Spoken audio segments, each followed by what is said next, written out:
ఒకానొకప్పుడు ఒక ఊరిలో ఒక అమాయకపు పిచుక ఉండేది. మనసులో ఏ కల్మషం లేని ఆ పిచుకకో ఒకరోజు ఒక కాకుల గుంపు పరిచయమయ్యింది.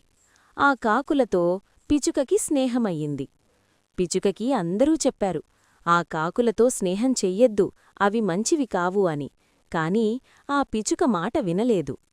ఒకరోజు కాకుల గుంపు ఎటో వెళ్తూ పిచుకను కూడా తోడు రమ్మన్నాయి.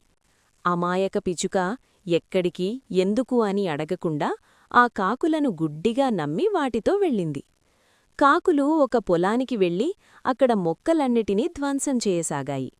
పిచుక నిస్సహాయంగా ఏమి చెయ్యాలో తెలీక అటూ ఇటూ గెంతుతూ ఉంది.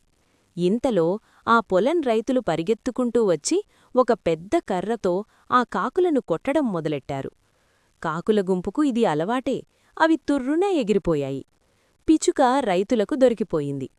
బాబోయ్ బాబోయ్, నా తప్పేమీ లేదు, నేనమాయకురాలిని, నేనేమీ చెయ్యలేదు, నన్ను వదిలేయండి అని పిచుక ప్రాధేయపడింది. కాని పంట నాశనమైన రైతులు కోపంమీద ఉన్నారు. పిచుక మాట నమ్మలేదు కదా, దానివైపు అసహ్యంగా చూసి మరో 2 దెబ్బలు వేశారు. ఇతరులు మన మిత్రులను చూసి మన గుణమేమిటో నిర్ధారించుకుంటారు. అందుకే మనం మంచిగా ఉన్నా మన స్నేహితులు చెడువారైతే మనం కూడా చెడ్డవాళ్లమనే అనుకుంటారు.